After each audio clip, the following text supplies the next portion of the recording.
podcast. I'm Mel, and I'm doing another episode, and I'm going to introduce you to one of my sisters in Christ, Jean, who I have met through New Life and have known for 5 years, maybe. It's been 5 years. Yeah.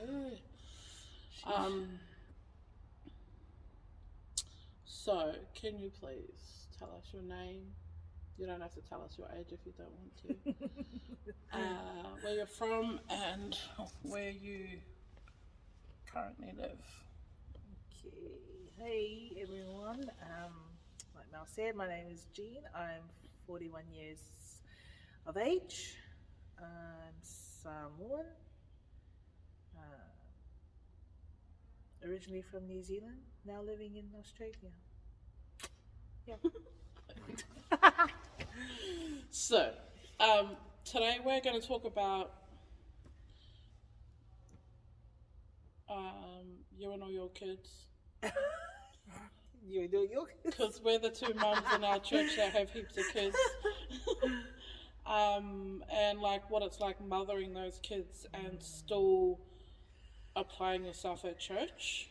We're also going to talk about our super stubborn husbands. Because if you know, you know. And then I think we're going to talk about your journey, because I've seen you grow like heaps in the last 12 months, like I was saying to you on Friday night. And yeah, I just want to hear your thoughts on that. Cool. So we'll start with, how many kids do you have and what's their ages? Yep, I have 6 kids. I have a 22-year-old, an 18-year-old, 2 16-year-olds, and 2 10-year-olds. Yep, 2 girls and 4 boys. And they're all gigantic, to be honest. How long have you and V been married for? Oh, this year we celebrated our 20-year anniversary. We've been together, I think, 23, 24 years. Yes. Very long time. So if you're from Australia, you would know that Polynesian families and their kids are very sport orientated. What sports do your kids play? All year too.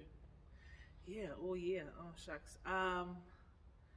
So I have 2 that play footy, which is my eldest and the older twin of the first set, and then the younger twin of the first set plays basketball. My second eldest, she's not a sporty person. She has tried footy, but just was not for her. The younger two, twin one likes footy. He did try it, but his dad was a bit worried for him because he's a very small boy. So his dad said, we'll give it another year and see how we go. And twin two, yeah, he's not a sporty person. So, yeah. How has them playing sports impacted your church life?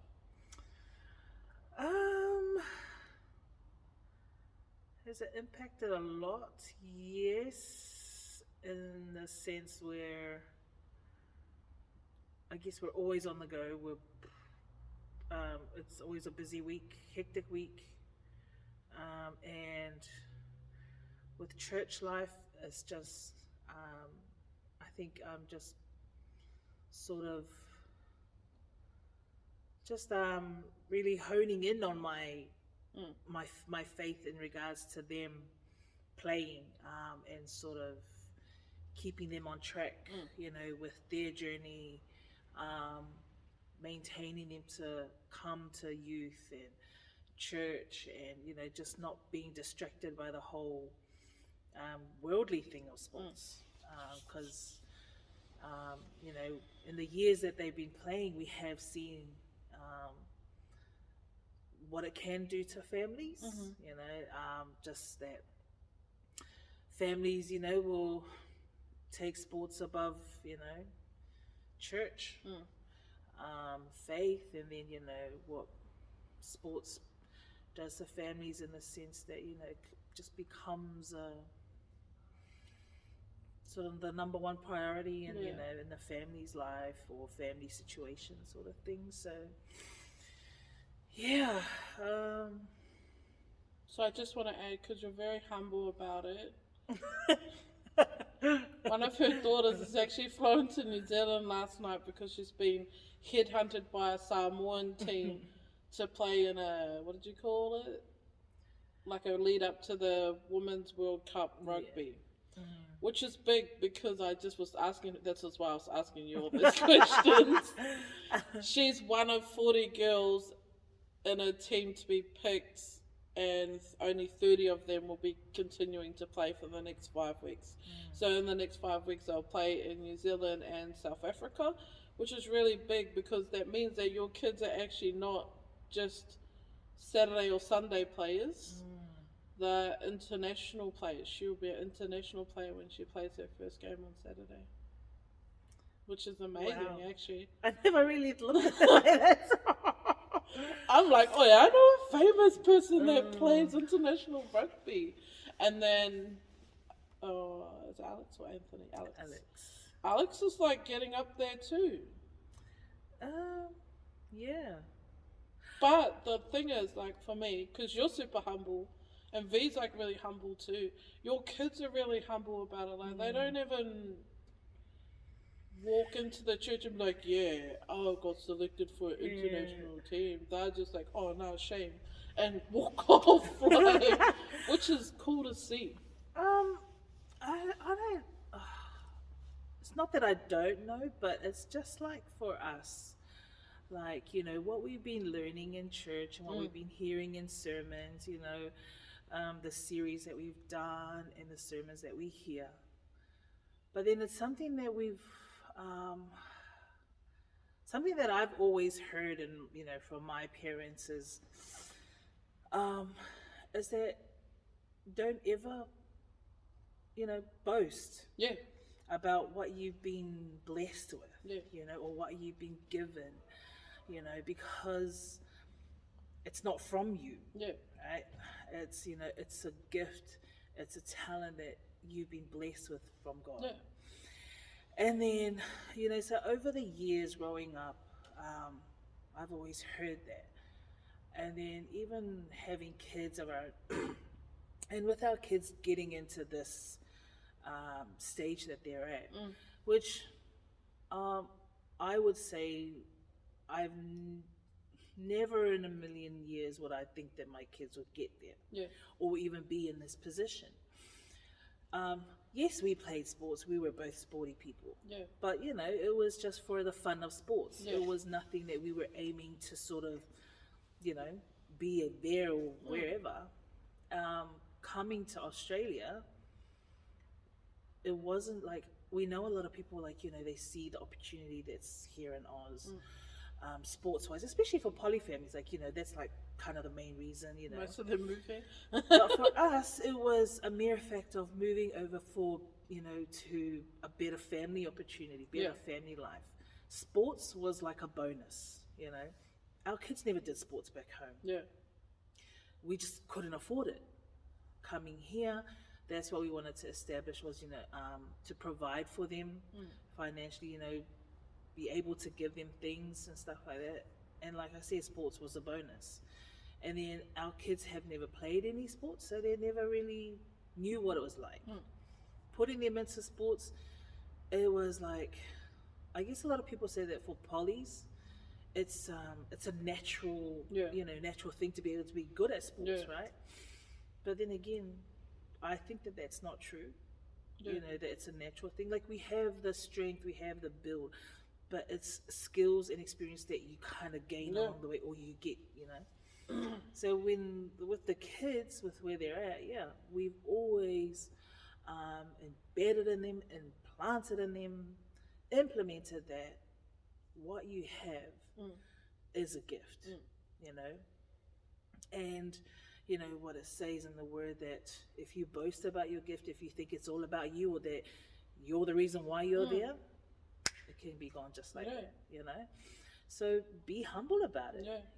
Whatever you get given, where you're at or where you go to, you just give glory to God first and above, you know.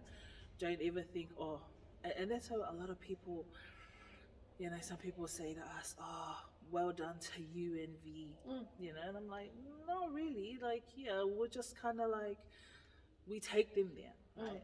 But for me personally, yeah, it's all God. It's all Him that has given them these opportunities because we don't go looking for them. Yeah, like we just put them in the clubs, play. Yeah. It's because they enjoy the game, they play. And then yeah, all of a sudden we get this and that, and I'm like, oh, okay, yeah, we'll see. So it's always like, yeah, we'll see how it goes. Yeah. And for me, it's to my kids, it's always whatever happens. If it's meant for you to be there, there's a reason why you've been put there. And pray. Yeah. I'm always adamant for my kids to pray, seek His guidance. For their paths that they take. Because yeah, like I said, whatever happens and what we've been learning, at churches, whatever you have can be taken away just so easily if you forget where you get it from. Yeah. And that's a lot of things. Like I've also learnt, not to put my kids on a pedestal, and which is so true because a lot of us polys, Pacifica, families do that. Yeah. Because we see our kids as our way out. Yeah. But so that's why I say to my kids, no, whatever we have on at church, we do that first. Yeah. Everything else, and it's because we are blessed. We're so blessed, and Mum and Dad have also, have always said to us, you give God what's rightfully His before everything else. Yeah. So that's what I've tried to pass on to my kids, and all I can do is pray and hope that, they walk that same path, that whatever happens to them in their lives and in their futures, that they know that foundation was sort of established for them, that if they do fall off, that they know that they can always come back. Yeah.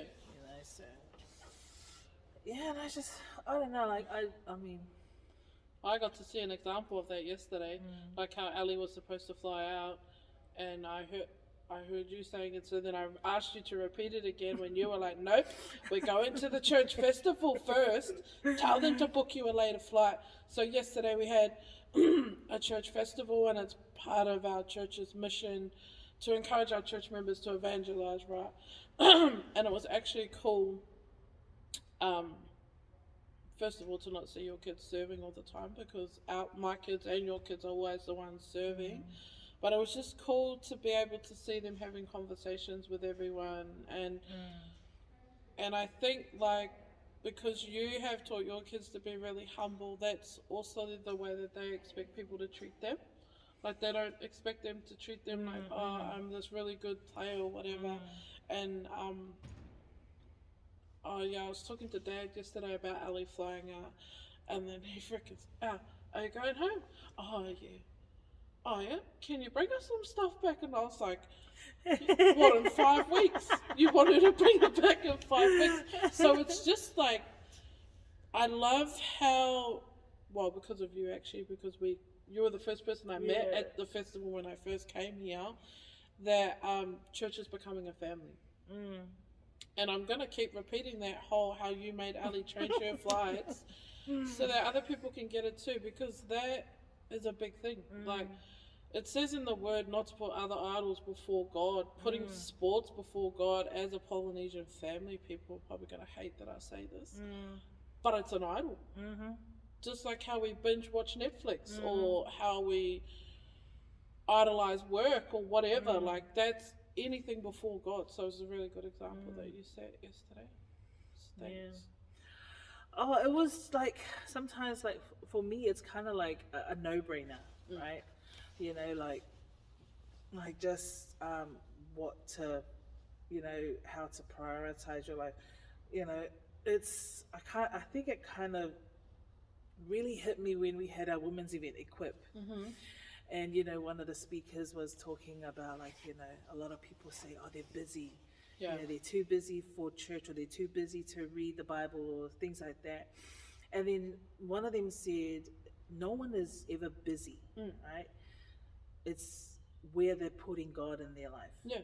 And I was like, wow, that was a moment, like a light bulb moment for me. It was like, that's so true. Yeah. Like, we always say we're too busy, we're too busy. But then when it comes to other things, we're never busy.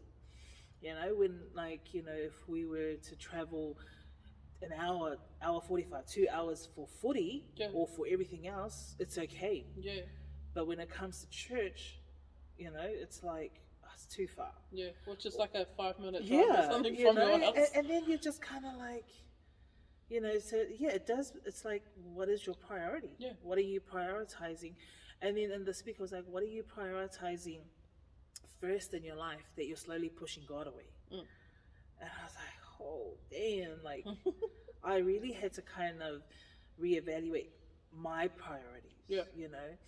And even though in our family, like, I have always said to my kids, with their footy, if you're playing, if your games are during church, you're not playing, or I'm not going, kind of thing. And I think they've only, throughout the years of footy, I think they've only played 2 or 3 Sundays during church. And yeah, I never went to those games. Yeah. And they knew. But sometimes, like, it's a battle, and you're trying to sort of, implement things. And it's hard. It's not easy, The road will never be perfect for us to stay on, maintain, but it's just a matter of keeping at it with them. So, yeah. That's my life. I was just remembering, that high tea that we did last year? And I spoke about, and I can't remember where I saw it. So if someone sees this and they know where it came from, I saw that someone said that there's 24 hours in a day. Why can't you give 24 minutes to God? Because I used to be like you, like, oh, nah, I'll just rather do this than do this. And then I was just like, but I can sit here and watch a Netflix program that's longer than 24 minutes. Or I can stand here and cook dinner for 2 hours, where I could be reading the Bible or listening to the Bible at the same time. But I'd rather do that than read the Bible. And that hit home for me. Like, women, mums especially, and mums of lots of kids, obviously, have really busy lives. Like, but we are always doing things where we can make time for God, like driving. I have another friend that is always listening to audio books and the Bible and stuff, and she's like, oh, listen to this. Oh, yep. Thanks for the reminder. So but it is encouraging to see your growth in all of that sports world, because it's come a long way. It's like, I think being a Christian family in the sporting arena, it's not easy. It's because, like, when it comes to sports on a Sunday, it's like everyone is expected to be there, right, as parents to support and things like that. So a couple of weeks ago, Alex had his grand final on the Sunday, and from the beginning of the week, I was like, okay, well, I knew straight away I wasn't going to go to the grand final. And then, so I sort of, I said to my family, well, you guys know my rule, so, and sometimes it's like a matter of giving them the choice, even though they know, but I don't want to, what's the word? I don't want to sort of, force them, because then if I force them, I don't want that force to push them further away from, from God. So it's telling them and then giving them the choice of what they decide to do with it. And then I've always said to them, like, you know, whatever your choices is, you know the consequences of your choice. You know, we've all been given the freedom of choice, and you decide what you want to do. Yeah. So I picked them up on the Thursday from their training, and then I said, oh, you know, asked them the time. They said the time was early, it was during church. And I said, oh well, you know, I'm not gonna be there. You know that, son. And he went quiet. Yeah. You know, he was quiet. He was like, yeah, all good, mom. You know, I know. And then I said to us, going, look, the best thing that I can do for you is pray. You know, pray for your safety. Pray that your team does well. But, you know, if they don't, that's all right. You know, not both teams can win. You know, and so later on, I spoke to Ali, and, you know, she said that he was a bit down, but he understood. So for me, that was all right. And then telling their dad was a whole different story. You know, so, and like, you know, he was angry, but kind of calmed down later on.